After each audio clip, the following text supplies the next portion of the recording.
Hi, my name's Adrian Wright. I'm a volunteer youth worker for Young People Cornwall. I've also worked for the National Citizenship Service for Cornwall College. I'm here to talk about funding cuts in youth services across Cornwall recently. There have been millions of pounds worth of cuts in funding towards youth work in Cornwall.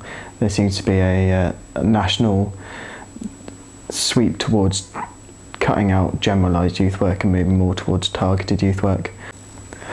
In recent years, youth services in Cornwall have seen cuts of about £2.3 million, with further plans to cut that again by about £5.6 million in 2015. The reason for this is the attitude is now that we want more targeted youth workers than generalised youth workers.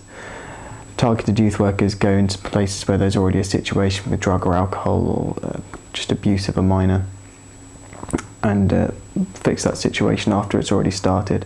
Personally, I feel this is a mistake because the job of a generalised youth worker is to spot these problems before they're immediate enough to need a targeted youth worker. We've definitely seen it affect our numbers recently, because it means that we don't have the same kind of money that we used to run the workshops that we did. It's definitely affected the amount of kids that have been attending the youth projects that I work at, mainly because we no longer have the funding to provide them with anything to stimulate them.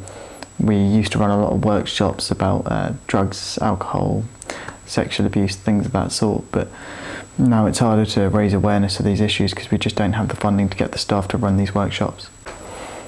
I don't think we really know what the future of youth work will be. I know a lot of the people that I've been working with over the last year or so will be campaigning to get more recognition to generalised youth work, but I do feel that if the consensus carries on the way it is at the moment, generalised youth work may be phased out completely, which I think would be a tragedy.